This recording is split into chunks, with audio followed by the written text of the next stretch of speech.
ketika ditanya apa ini maksudnya peta lingkar itu menggambarkan regenerasi. Ya, peta itu simbolisasinya dari menggambarkan maskulinitas dan lingkaran itu menggambarkan feminitas.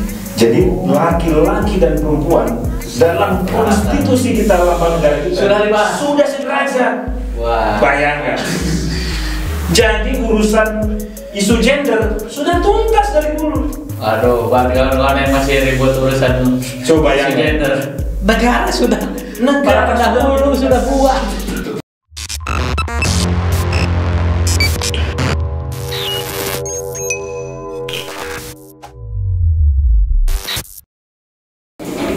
Nah, sebelumnya Bang, kita dari tadi bicara Pancasila, bagaimana langkah untuk memaknai secara mendalam tentang Pancasila itu sendiri, mulai dari lambang, kemudian mulai dari makna di balik lambang sampai ke falsafah Pancasila itu sendiri. Iya, itu tadi sebenarnya Nurul sudah sebutkan bocorannya. Ya? Bahwa memahami Pancasila yang paling efektif itu mulai dari memahami lambang Garuda Pancasila. Karena nggak semua orang paham, termasuk saya juga barangkali saya juga kurang paham bicara lambang ya, bukan logo ya, lambang ya, lambang Pancasila. Ini kita udah ada contoh lambang Pancasila yang benar-benar hasil dari dipilihkan oleh Kantor itu sendiri. Karena saya tadi juga ternyata di kantor saya logo Pancasila yang nempel di antara presiden pun beda gitu, bukan yang aslinya gitu. Bagaimana Pak menjelaskan? Ya, jadi teman-teman, untuk memahami Pancasila sebenarnya kita bisa mulai dengan memahami lambang Raja Wali Garuda Pancasila yang dirancang oleh para founding father resmi, ada kepanitiaannya dipimpin oleh Sultan Hamid II waktu itu. Sederhana, kita mulai saja dengan melihat apa yang tergambar di tengah ini, yang kita sebut sebagai sebuah perisai yang tergantung dengan rantai di leher Garuda. Tanpa ini, maka dia tidak menjadi lambang negara. Tanpa perisai ini, dia cuma menjadi Garuda. Jadi logo, bukan lambang. Iya. Jadi bukan lambang negara, tapi ketika dia dilengkapi dengan ini, baru dia sah menjadi lambang negara. Lambang negara Garuda Pancasila. Nah, teman-teman,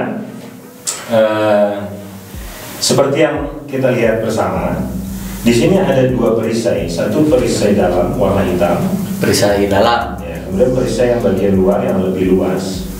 Nah, dalam perisai ini tersusun konfigurasi simbol, yang mana jika satu-satu simbol kita coba kenali, maka kita akan sampai pada pemahaman Pancasila yang diinginkan oleh para founding father. Pertama kita lihat sila pertama yang ada di tengah. Sila kedua ada di sini, sila ketiga, sila keempat, sila kelima. Dari susunan ini saja sesungguhnya mengantarkan kita pada perenungan, kenapa kok disusunnya ke sini melingkar gitu. Melingkar. Satu di tengah, kemudian yang kedua dan 3, 4, 5-nya melingkar. Dia tidak disusun hierarkis dari atas ke bawah. Itu menunjukkan falsafah yang disusun oleh para pendiri bangsa kita adalah sebuah falsafah yang sangat dinamis, egaliter, jauh dari karakter yang hierarkis dan otoriter. Jadi sama sekali tidak menunjukkan hierarki atas bawah. Kalau dia hierarkis, pasti warna merahnya di atas semua, putih di bawah semua. Ada yang lebih utama gitu. Iya, merah putih, merah putih, merah putih, merah putih. Tapi ada di tengahnya. Ya, ada di tengahnya satu logo. Nah, saya tunjukkan dulu konfigurasi pola cara membacanya. Ya, jadi susunan yang tersusun melingkar ini menggambarkan nilai-nilai yang ada dalam Pancasila itu bersifat dinamis dan dia egaliter. Nah, dinamis dan egaliter itu sesungguhnya adalah nilai-nilai luhur dari masyarakat Nusantara ribuan tahun. Iya, masyarakat Nusantara ini adalah masyarakat aktor global perdana sebenarnya. Mereka yang pertama sekali mengarungi samudra. Sebagai bukti, di jasa Fir'aun saja yang ribuan tahun itu terdapat rempah-rempah Nusantara. Ada kafur baru sebagai salah satu bahan pengawet, dan baru itu hanya ada di Indonesia, yaitu di Sumatera, di daerah Barus. Bayangkan, jadi interaksi masyarakat Nusantara dengan masyarakat dunia sudah begitu panjang usianya dari ribuan tahun lalu. Sementara bangsa Eropa baru mengenal dunia, bahkan baru mengenal dunia itu bulat mungkin pada awal penjelajahan menjelang kolonialisme, yaitu sekitar 300 tahun terakhir. Karena apa? Karena ketika suplai logistik dari Asia terhambat ke Eropa, karena Konstantinopel waktu itu dikuasai oleh Utsmani, sehingga jalur perdagangan tertutup, mereka agak kewalahan dengan bahan baku. Akhirnya tercetuslah upaya untuk mencari sumber-sumber bahan baku, yaitu mencari negeri rempah-rempah, negeri surga. Barulah mereka melakukan penjelajahan. Ketemulah Indonesia. Negeri ya, inilah ternyata sumbernya dicari. Jadi mereka baru menyadari bahwasanya dunia itu bundar. Ya mungkin baru setelah penjelajahan itu. Sebelumnya mungkin nggak menyadari. Tapi peradaban kita ini jauh lebih tua sebenarnya. Lebih tua, ya. Jadi nggak usah berkecil hati sebagai orang Indonesia. Berkecil hati walaupun badan Anda kecil-kecil, tapi Anda punya sejarah yang besar. Yes. Nah, jadi gambaran melingkar itu menunjukkan sebuah spirit yang dinamis yang bersumber dari ribuan tahun nilai-nilai yang ada di Nusantara, dan wataknya egaliter. Nah, teman-teman, sekarang kita lihat sila pertama. Sila pertama, ya, ini umumnya orang pasti akan bilang ini adalah bintang. Nah, sebenarnya bukan bintang. Saya juga nyatanya bintang, Pak. Iya, memang penampakannya kayak bintang. Nah, tapi apa ini? Nah, sungguhnya sila pertama ini, ketuhanan Yang Maha Esa, ini simbolisasi ini diusulkan oleh Muhammad Nasir sebagai salah seorang tokoh Islam berpengaruh Indonesia. Nah, beliau menyebutkan ini adalah simbolisasi cahaya. Jadi Muhammad Nasir bicara soal spiritualitas. Nur ya. Iya, nur ala nur. Nur cahaya. Ya, cahaya. Ya, jadi bicara soal nur. Cahaya itu ada di mana-mana. Jadi bukan bicara soal uniform. Ya, bukan bicara agama sebatas uniform, tapi bicara substansi soal spiritualitas, yaitu nur, cahaya, ya. Dan itu ya, dan itu disebutkan oleh Muhammad Nasir sebagai salah seorang pejuang Islam yang paling berpengaruh. Itu ada di sila pertama. Sila pertama. Bukan bintang tapi cahaya. Ya, dan dia ada di tengah. Artinya apa? Semua sendi kehidupan ini tidak boleh terlepas dari spiritualitas. Dahsyat ini. Ini para pendahulu sudah memikirkan, sudah mengunyahnya, sudah melepehnya, sajikan ke kita. Ya. Merinding ini. Jadi spiritualitas dengan kehidupan sosial kebangsaan sesungguhnya nggak terpisah. Dia melekat. Ya, itu sila pertama. Ya, cahaya. Sila kedua dilambangkan dengan gambar rantai. Dan ini bukan rantai biasa. Ini kalau teman-teman sorot zoom nanti bisa lihat di Google. Coba dilihat, bisa di zoom. Saya juga salah kaprah tadi, Pak. Ternyata ada kotak dan bulat. Ya. Bulat itu ya. Rantainya disebut rantai petak lingkar. Ada yang petak square dan ada yang lingkar. Mata rantainya. Oke. Ya. Nah, apa maksudnya? Peta lingkar ini diusulkan oleh Sultan Hamid II. Sultan Hamid II yang mau Iya. Lambang rantai diambil dari nilai-nilai yang ada di suku Dayak di Kalimantan. Suku Dayak berarti? Iya, rantai ini ada di sebagai kalungnya Panglima Burungnya Kalimantan. Ya, suku Dayak, Panglima Burungnya suku Dayak. Jadi ketika ditanya apa ini maksudnya peta lingkar? Peta lingkar itu menggambarkan regenerasi. Ya, peta itu simbolisasinya dari menggambarkan maskulinitas, dan lingkaran itu menggambarkan feminitas. Jadi laki-laki dan perempuan dalam konstitusi kita, lambang negara kita sudah sederajat. Wah. Bayangkan. Jadi urusan isu gender sudah tuntas dari dulu. Aduh, buat kawan-kawan yang masih ribut urusan Coba isu yang gender, negara sudah, Negara para pendahulu sudah buat. Nah, Jadi saling beriringan. yes, seraja. Karena apa? Karena tanpa keduanya regenerasi kehidupan nggak mungkin berlanjut. Nah, teman-teman, apa bukti nilai-nilai itu begitu sudah mengakar di masyarakat kita? Pemilu pertama kita, perempuan punya hak suara. Perempuan punya hak suara. Ya. Sementara Amerika baru pemilu keberapa? Baru punya hak suara. Baru punya hak suara perempuan.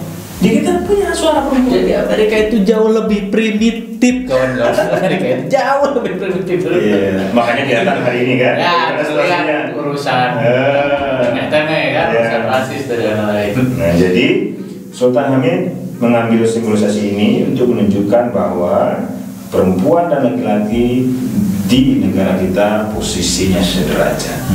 Nah, itu sila kedua, dan itu menggambarkan nilai universal, ya, tentang humanisme, tentang kemanusiaan yang universal. Nah, sila ketiga, ini bakal kaget lagi nih. Kenapa? Pohon beringin. Iya. Orang bilang itu pasti pohon beringin kan selama ini. Iya. Betul? Iya betul. Iya. Nurul juga pasti nyangka pohon beringin. Pohon beringin karena ada logo partai juga kayak begitu. Nah, saya tidak mau nyebut ya. Saya tidak mau nyebut. Saya nggak nyebut nama Saya nggak nyebut ya. Ya. Sesungguhnya ini bukan pohon beringin, tapi pohon astana. Pohon astana. Pohon astana diusulkan oleh Raden Mas Purbacaraka waktu itu simbol ini. Apa itu pohon astana tuh? Nah, pohon astana itu kalau di masyarakat Jawa adalah pohon tempat berkumpulnya raja dan rakyat. Oh, Ya, di mana di pohon astana itu raja ketemu rakyat membicarakan persoalan kehidupan bersama. Nah, simbol persatuan nasional itu bukan sekedar mempersatukan golongan, ya, bukan sekedar mempersatukan suku dan lain-lain, bahkan dengan tegas dijelaskan bahwa antara kekuasaan dan rakyat pun itu tidak boleh berjarak. tidak berjarak. Tidak berjarak. Rakyat dan penguasa harusnya menyatu. Jadi maknanya jauh lebih substantif. Iya. Bayangkan, simbolisasi itu diusulkan oleh Raden Mas Purbacaraka. Jadi teman-teman, kalau kita kenali saja nilai-nilai melalui simbolisme ini, ya, melalui simbologi ini sangat luar biasa. Kita akan kenal apa maksud. Rakyat dan para penguasa itu tidak berjarak. Tidak boleh berjarak. Ngeri memang ya. Ya. Saya baru tahu. Dia tidak boleh berjarak. Jadi kan bukan sekedar perbedaan kelompok kan. Ya. Ya, jadi persatuan itu bukan sekedar perbedaan kelompok. Soal kekuasaan itu pun harus memfasilitasi persatuan kepentingan antara rakyat dan para penguasa yang seharusnya mengayomi. Nah, dan itu disimbolisasikan dengan pohon astana. Selanjutnya Bang. Ini Banyak yang surprise ya. Ini yang keempat adalah banteng. kepala banteng. Kepala banteng. Nah, ini diusulkan oleh Muhammad Yamin. Muhammad Yamin. Ya, ini menggambarkan soal permusyawaratan dan perwakilan yang Ya. ulet, kan butuh keuletan kalau kita berunding, bermusyawarah. Oh, belum yang punya ide ini. Iya, kan harus ulet. Ya. Kalau baperan nggak bisa. Iya. Dikit-dikit baperan nggak bisa. Baperan lewat. Jadi harus terus bermusyawarah, bermufakat dan seterusnya. Dan bukan sekedar demokrasi ala barat yang mengagungkan individualitas one man one vote saja. Bukan, iya bukan. Di Ya. kita ini kan selalu musyawarah ya. Ya seharusnya musyawarah. Musyawarah mufakat beda kawan-kawan. Ini juga perlu dipahami karena one man one vote itu beda dengan musyawarah. Iya. Dan perlu diingat kerakyatan yang dipimpin oleh hikmah dan kebijaksanaan. Artinya apa? Mengedepankan rasionalitas. Ya betul. Ya, harus ada dengan hikmah. Ya, kalau dalam Al-Quran juga jelaskan, ya serulah dengan hikmah. Jadi nggak boleh dengan hoax, nggak boleh, ya kan? Ya, dengan kebencian nggak boleh, tapi dengan hikmah dan kebijaksanaan. Nah, dalam apa? Dalam permusyawaratan perwakilan, karena banyak unsur-unsur yang harus saling terwakili. Dan itu sudah wakili untuk mengambil. Iya, lakukanlah, perjuangkanlah apapun yang teman-teman yakini berdasarkan kepentingan kelompok masing-masing, tapi dalam koridor permusyawaratan perwakilan. Ya kan? Kalau merasa apa yang Barangkali ini yang disebut dengan demokrasi itu. Iya, demokrasi itu membuka ruang untuk setiap orang boleh memperjuangkan gagasannya, ya kan? Tapi dalam koridor permusyawaratan perwakilan dengan hikmah dan kebijaksanaan, ya, mengedepankan rasionalitas, argumen yang baik, data, fakta dan sebagainya. Tentu sama sekali tidak boleh dengan hoax, ya, fitnah, adu domba dan sebagainya. Jangan. Nah, itu sila keempat. Dan sila kelima diusulkan oleh Ki Hajar Dewantara, maknanya adalah soal keadilan dan kesejahteraan sosial. Nah, Bung Karno menyatakan 5 sila ini, ya, 5 falsafah ini jika diperas dia akan menjadi trisila, 3 sila. Trisila. Apa itu? Yaitu satu sebagai yang sebelah kanan disebutnya adalah sosionasionalisme. Sosionasionalisme. Oh, ya. Apa itu sosionasionalisme? Yaitu sebuah pengakuan terhadap keunikan kebangsaan suatu masyarakat, tapi tidak boleh terlepas dari taman raya internasionalisme. Oh, ya. Ya. Dan sebelah kiri ini sosiodemokrasi. Sosiodemokrasi. Ya, sesungguhnya demokrasi itu adalah takdir masyarakat yang memang berbangsa-bangsa, yang berbeda-beda kelompoknya dan sebagainya. Ya. Dan yang ketiga soal ketuhanan. Ketuhanan, ya. Nah, Bung Karno kemudian bilang lagi, jika trisila itu kita peras lagi, seperti kita memeras santan gitu ya, kita peras lagi sampai ketemu sarinya, maka ketemulah dia ekasila. Ekasila. Apa itu ekasila? Ekasila itu berarti satu sila. Apa itu? Sila. Yaitu gotong royong. Gotong royong. Gotong royong.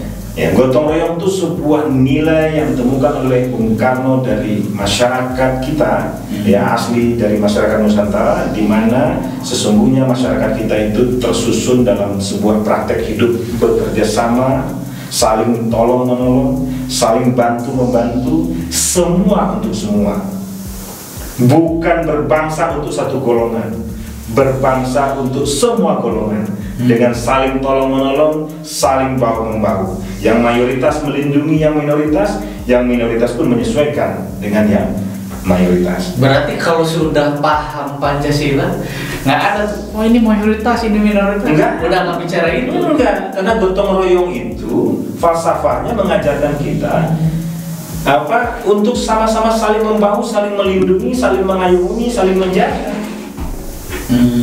Makanya aneh misalkan kalau dalam COVID virus saja, yang mana virus nggak pilih-pilih orang, masih ada polemik isu-isu identitas.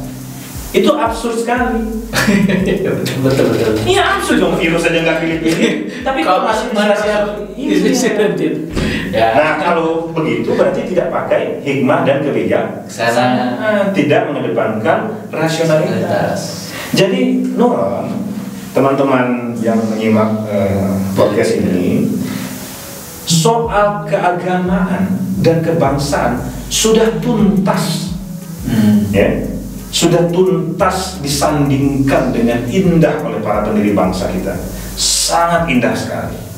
Jadi sesungguhnya kalau hari ini kita masih berpolemik soal antara polarisasi agama dan bangsa, kita mundur jauh. Waduh, ya. Padahal para pendiri bangsa sudah jauh melampaui. Jadi kehidupan sosial kebangsaan kita tidak boleh lepas dari ketuhanan yang Maha Esa. Bung Karno ya ketika memaparkan pidato ini, menyampaikan rumusan Pancasila, dia sampaikan dulu 4 sila ini. Yang terakhir baru pamungkas disampaikan yang sila ketuhanan yang Maha Esa. Sampai Bung Karno bilang, saudara-saudara, jika saudara-saudara mau berkenan menerima, ya, dasar negaranya adalah ketuhanan yang Maha Esa, maka begitu gembiranya hati saya, begitu berbunganya hati saya, kata Bung Karno. Jadi Bung Karno setelah menjelaskan soal nasionalisme dan sosiodemokrasi, kemudian pamungkasnya dia sampaikan dasar negara kita haruslah ketuhanan yang Maha Esa. Itu begitu menakjubkan. Itu menunjukkan bagaimana ketuhanan itu ada dalam semua dimensi kehidupan. Dia melekat di setiap insan manusia. Ngeri memang kalau dalam pembahasan kita hari ini.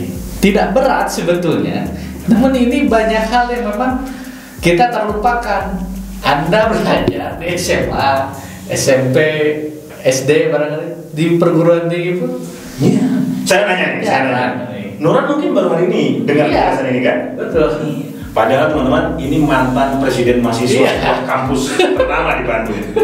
Mantan presiden mahasiswa aja baru kenal makna lambang negara sehingga bisa mengantarkan untuk memahami Pancasila baru hari ini. Apalagi yang bukan aktivis. Apalagi yang bukan aktivis. Jadi kebayang teman-teman, ada jarak yang begitu jauh. Ada jarak yang begitu jauh antara warga negara dengan dasar negaranya. Nah, poinnya ada jarak nih yang paling. Iya, nah jarak ini kan harus kita pangkas, ya kita hilangkan. Seharusnya warga negara betul-betul bisa memahami dasar negaranya. Caranya kan apa? Caranya mulai dengan memahami simbol lambang negara. Dan ini juga saya ingatin ke kawan-kawan, ternyata ada jarak antara warga masyarakat Indonesia dengan dasar-dasar negara. Makanya hari ini banyak kali tidak sesuai karena jarak itu tadi. Nah jarak itu harusnya dipangkas lewat apa? Ya lewat edukasi, lewat hikmah dan kebijaksanaan. Betul. Ketika masyarakat memahami secara kafah, secara seutuhnya dasar-dasar negara, nggak mungkin ada kekacauan. Nggak mungkin. Karena dia melekat dalam menjadi ideologi sendiri. Dan nggak semua negara punya falsafah yang begitu hebat ini. Ya, maka tidak sedikit para kepala negara dari berbagai dunia, dari berbelahan dunia memuji masyarakat Indonesia memiliki Pancasila sebagai falsafah negaranya. Jadi ini luar biasa teman-teman, sangat luar biasa. Nah, lalu kenapa kemudian tadi saya menyebutkan solidaritas itu bisa tersambung dengan Pancasila? Kenapa? Karena ketika saripati dari Pancasila itu adalah gotong royong, gotong royong itu hanya bisa dipraktekkan kalau ada nilai-nilai solidaritas. Begitu kawan-kawan. Solidaritas itu bukan hanya sekedar. Yes. Pengen bukti? Negara ini disusun karena solidaritas senasib sepenanggungan. Ya. Pemuda-pemuda di Sumatera bertemu dengan pemuda-pemuda di Jawa, dengan pemuda-pemuda di Maluku, ya di Kalimantan, kemudian saling mengkonfirmasi ada situasi objektif di mana mereka sama-sama merasakan dieksploitasi, ditindas oleh kolonialisme. Lahirlah kemudian kesadaran senasib sepenanggungan, dan itu sesungguhnya adalah solidaritas. Jadi solidaritas senasib sepenanggungan itu kemudian mengantarkan bangsa ini menjadi merdeka tahun 45, dan selanjutnya mengantarkan puluhan bangsa-bangsa Asia Afrika untuk merdeka pada konferensi Asia Afrika. Bayangkan, negara baru berdiri. Iya, kemudian menginspirasi negara-negara lain untuk merdeka. Iya, dengan apa? Dengan perasaan senasib sepenanggungan sebagai bangsa-bangsa yang telah sebegitu lama dieksploitasi oleh kolonialisme. Maka Nuron, dulu kolonialisme itu bermula karena bangsa-bangsa utara itu ingin bertemu Nusantara. Dan di Nusantara pula lah kolonialisme itu tumbang melalui Dasar-Sila Bandung pada pertemuan konferensi Asia Afrika. Kolonialisme menjadi ilegal, menjadi tidak laku, menjadi tidak layak ada di dalam tatanan kehidupan dunia melalui peristiwa konferensi Asia Afrika. Ngeri bahasa itu. Gitu. Ini sebetulnya hal yang mudah untuk dipahami, namun tidak semua orang bisa memahami nilai-nilai Pancasila sejauh itu. Karena selama ini kita hanya mempelajari urusan hafalan. Ya mungkin itu. Jadi Pancasila tidak didekati secara historis dan otentik. Ya, Orde Baru melakukan pendidikan Pancasila melalui P4 tidak langsung mengajarkan seperti yang kita tadi pahami. Iya. Saya nggak tahu apakah mereka para penguasa Orde Baru khawatir kalau itu didekati dengan otentik akhirnya ketemu nilai-nilai yang sejatinya, di mana dia dinamis, egaliter, dan tidak hierarkis, tidak otoriter. Betul. Ya kan? Sehingga kalau falsafah itu membumi, tentu kekuasaan yang ingin melanggengkannya dengan begitu lama gitu ya akan terganggu mungkin, sehingga kemudian akhirnya nilai-nilai dasar itu menjadi tidak terfasilitasi. Nah, sebelum itu Bang, apakah Pancasila kita ini akan abadi selamanya atau akan bertemu zaman di mana nanti Pancasila sudah tidak relevan dengan kehidupan masyarakat Indonesia, harus diganti dan lain-lain? Bagaimana tanggapan Abang menyikapi persoalan itu? Iya, Bung Karno bilang begini dalam pidato 1 Juni, falsafah ini bukan sekedar rumusan teks, kira-kira gitu ya. Bukan hanya bukan sekedar pilihan kata, kira-kira itu. Tapi di sini dari saya ya, redaksinya harus kita baca lebih utuh. Jadi Bung Karno bilang, seindah apapun, sehebat apapun kira-kira nilai-nilai yang sudah kita rumuskan, dia hanya bisa hidup kalau diperjuangkan. Kalau diperjuangkan. Yes.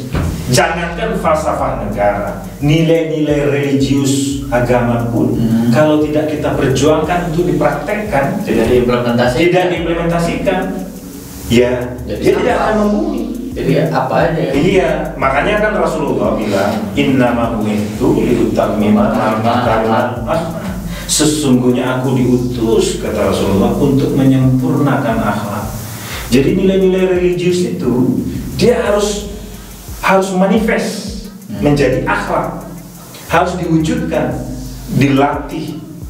Karena saya basicnya psikologi, jadi kalau akhlak itu kira-kira gini, kalau dia sudah dibiasakan sekali, 2 kali, lama-lama dia sudah rutin, ya akhirnya dia menjadi karakter, menjadi kepribadian, ya menjadi akhlak. Udah spontanitasnya memang begitu. Kenapa ini orang ini murah senyum ya? Memang akhlaknya murah senyum. Nah, tapi kalau cuma senyum sekali, berarti kan bukan. Kenapa dia murah senyum? Berarti senyumnya bukan sekali, sering di banyak kesempatan dia senyum. Akhlaknya begitu santun, murah senyum. Jadi nilai-nilai religiusitas harus manifest menjadi akhlak. Jadi semua nilai, solidaritas, Pancasila, ya harus kita perjuangkan mewujud di dalam kehidupan sehari-hari. Maka jangan sampai Pancasila cuma menjadi jargon. Iya betul. Gitu, jangan sampai kalau jadi jargon Pancasila hanya sebatas jadi logo. Gitu. Iya, turun lagi katanya, bukan sekedar lambang tapi logo. Logo itu lebih Nurut tadi dari sudah bilang logo. Beda sekali. Dia melambangkan semua komponen bangsa. Nah jadi, wow, saya pikir para pendiri bangsa begitu keren ya, asli. Jadi, tapi Bung Karno bilang, ini bukan penemuan semalam. Walaupun peristiwanya bisa jadi hanya lahir dari sebuah rapat 3 hari, tapi ini bukan lahir dari 3 hari. Sama seperti ketika para pendiri bangsa di belahan dunia lain pun memerdekakan bangsanya bukan karena semalam. Ya, ini sudah dikandung puluhan tahun, dikunyah, dipikirkan, direnungkan, direfleksikan, pikiran, keringat, tenaga. Iya, bahkan ditebus dengan keringat, tenaga dan darah dan nyawa. Ya, jadi bukan sekedar penemuan kebetulan pada 3 hari pertemuan rapat badan persiapan kemerdekaan BPUPKI. Iya betul. Jadi kalau ada yang masih beranggapan bahwa sudah tidak dapat, barangkali tidak paham apa makna Pancasila seutuhnya. Iya, kalau tak kenal maka tak sayang. Jadi ya kau belajar lagi. Saya yakin kalau teman-teman bisa mengenali dengan utuh Pancasila, maka akan tumbuh rasa respect luar biasa, rasa sayang dan rasa cinta yang luar biasa untuk bisa memahami bahwasanya ini adalah nilai-nilai universal, ya, yang bisa kita praktekkan dalam kehidupan berbangsa dan negara. Terakhir Bang, barangkali pesan buat kawan-kawan sebagai regenerasi bangsa ke depan, apa yang harus disampaikan di momen-momen hari kebesaran Pancasila? Iya, pertama mulai kenali Pancasila. Kenali Pancasila. Mulai kenali dengan mengenal simbol-simbol yang ada di dalam perisai dada Pancasila itu tadi. Saya pikir jika itu dilakukan saja, maka itu akan menjadi pintu untuk kita mendiskusikan banyak hal, soal kebangsaan, soal internasionalisme, ya, soal demokrasi, soal religiusitas, soal kebudayaan, Dan itu terjauh ya, soal bagaimana harus kita menata politik, soal ekonomi. Itu pintu edukasi, ya, itu pintu cakrawala. Dia bukan sekedar keren-kerenan gitu ya, hanya untuk fashion, bukan. Dia pintu untuk kita mengenali nilai-nilai universal. Saya kira kalau itu dilakukan oleh setiap pelajar, maka generasi Indonesia ke depan akan menjadi generasi emas yang tidak terputus dari sejarah bangsanya. Betul. Gitu. Ya, sangat bermakna sekali diskusi kita kali ini. Jangan lupa buat kawan-kawan like, comment, and subscribe. See you next time.